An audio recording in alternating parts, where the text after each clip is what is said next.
This has been my home in Japan for the last few days, so let me show you around.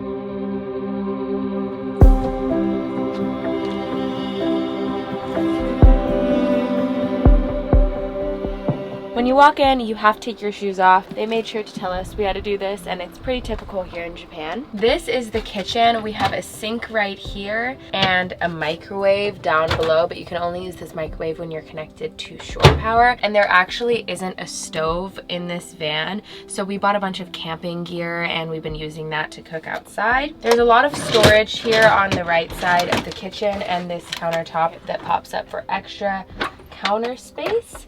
And up above, even more storage where we have been storing all of our food. Up here is the bed. There are actually 2 beds in this van. This one we tried to sleep in, and I mean, it's not uncomfortable, but we prefer the other bed. We've been using this for storage. My girlfriend and I are renting this van for 4 days. It costs $150 a night, and I'll leave the link in the description for details on where we rented this van. I feel like people don't typically travel in vans in Japan, but it's something we really wanted to do because I have my own van back in the United States and I built that one out myself and have been traveling in that van for about 4 years. So I really am familiar with this lifestyle, and I know that there's so much you can do and access through van life that isn't as accessible if you don't have a van. I've been really loving it so far, and I really recommend if you go to Japan to try out van life for yourself here because there's a lot to see.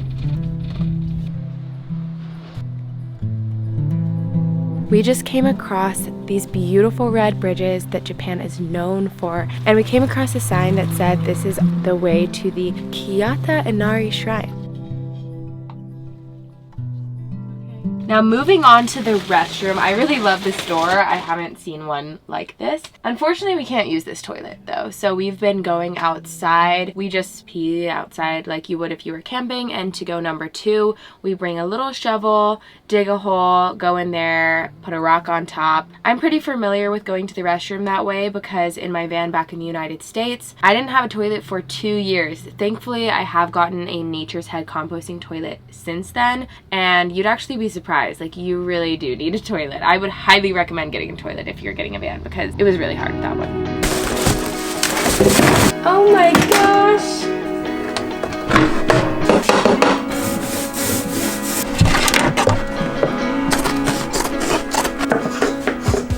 I am currently sitting on my new toilet seat. I have spent over a week building this seat, and it has been such an exciting project for me. I actually dropped out of college to build out my van in the United States. That van cost me, I think, $27,000 when I bought it and a little over $10,000 to build it out. And it has freed my life so much. Throughout the 4 years I've been living in it, I haven't had to pay for rent, and I've been able to have all this time and freedom to invest in my passions. So this YouTube channel, my jewelry business, photography, like everything that I love. And throughout those years, I've managed to make an income doing those things that I love, which is the dream, honestly. It's been my dream my whole life. I really don't think I would have been able to do it without living this lifestyle, and now I'm in a position where I can travel internationally, which is also a big passion of mine. Here we have the fridge, and right above the fridge we have a mirror, so if you step further back you can actually see your whole body, but you also have this mirror in here and a cabinet that we've been using to store our toiletries. In my van back in the United States, I actually only have this tiny mirror that I hang up, and I actually do really wish that I had a mirror to see my full outfit in the mornings, and after 4 years it's something that I do kind of wish that I built that into my initial van. Seeing other vans and like even seeing this van with a table and certain amenities, it has been making me want to get another van when I get back to the United States and possibly sell my van. I watch like a film. I want to thank Mentech for sponsoring today's video. They sent me their new smartwatch to use to track my fitness while I'm traveling through Asia. I've been using this watch for the last month, and I can see that today I have walked 7,811 steps. Our maximum that we've walked in one day though is 20,000 steps. We have been walking so much while we're here, but there's so much more you can track on this watch than just steps. I can also use this watch to track my distance and speed in 3 dimensions, which I really love. This just means that I can track the elevation change, the slope or incline incline of the terrain and the amount of vertical ascent. This comes in handy because I'm not always on flat ground. As you guys know, I love rock climbing and hiking, so this feature is super useful for me. Another feature I love about this watch is that it allows you to select different sport options like climbing or hiking and get personalized data, and it also has sports coaching features. This watch fully charges in only 70 minutes, and the charge lasts for up to 14 days in classic mode or 24 hours in GPS mode. On the watch, I can also monitor my blood oxygen, heart rate, body state, and stress levels, as well as getting accurate weather forecasts, including extreme weather alerts, so I can feel safe while I'm exploring the outdoors. This watch is also very light and comfortable, so I wear it 24/7, including when I sleep, and one of my favorite features is that it tracks your sleep. So every single day when I wake up, one of my favorite things to do is look at the app and then see how I slept. I've been wanting to get a watch like this for a while now, and so far I am in love with it. This watch has added a whole other level of intentionality and awareness into my health and fitness. If you would like to support Mentech or try this watch out for yourself, I've included the crowdfunding link in the description box of this video.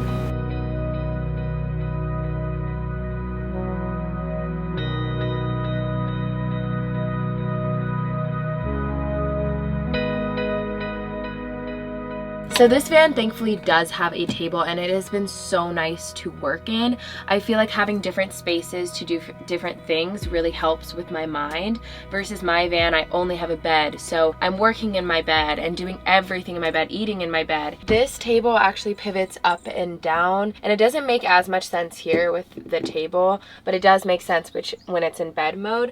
And then back here we have a lamp and outlets for charging. Above we have a ton of overhead storage where we put all of our clothes. If you are doing backpacking or international travel, I highly recommend packing cubes. I don't know how people live without them. And the ones that I have are actually compression packing cubes. So you have like the initial zipper and then a second one to compress it down. It's really nice. Back here we have something that I wish I had in my van in the United States. It's an AC. Now moving to the cab section. Here in Japan, you drive on the left side of the road, and so the steering wheel is actually on the right side of the driving area, which is pretty disorienting. I'm not very used to it, but luckily I haven't made any mistakes. And in order to be able to drive in another country, I needed to get an international driving permit. To do that, I just went to AAA. I think I had to pay about $20. I just showed them my license and filled out a form, and they printed out an international driver's license for me. Now let's go to the outside of the van. This is a Toyota RV, and to me it looks so quirky. Like, I've never seen an RV or a van look like this in the United States.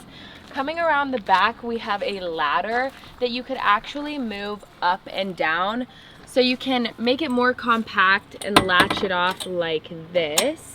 And then you can also unlatch it and climb to the top of this roof. Over here we have some outdoor storage, which is really convenient to be able to access it outdoors. Right now there's just 2 camping chairs in here. And then moving on over here, we have the gas area, which to me is so funky, but I think it's pretty normal here in Japan. So this is where you can fill up gas on this RV. You just open this, you can latch this off, and this is where the gas goes.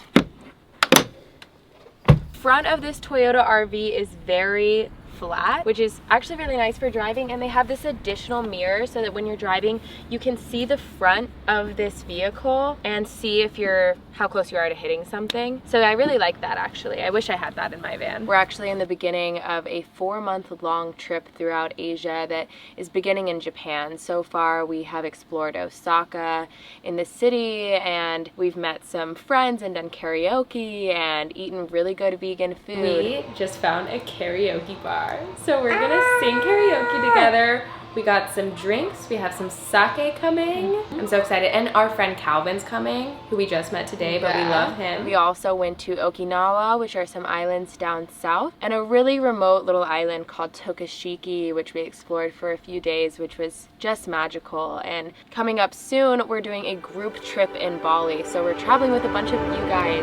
Stop for just one moment. We are going to put together our little care packages for all the girls and surprise them at breakfast.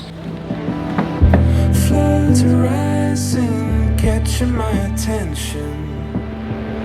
Sinking or swimming, I still find The group trip was so much fun. I have some videos coming out about that soon, but I wanted to share with you guys that we're hosting another one. It's probably going to be in Costa Rica this winter, but I have a survey in the description box of this video so you can fill out your ideal time frame, your budget, and we can get an idea of when to do it. That way anyone who wants to can go. So if you're interested in traveling with us, you can fill out the survey, and I will also put you on a list so that it will email you when the trip goes live. That's the van tour, and that's my story. Thank you guys so much for watching. If you did enjoy this video, please like and subscribe because it really supports my channel, and I'll be posting videos every week of our travels throughout Asia, and when we get back to the US, my travels in my van. So see you guys next week. Bye.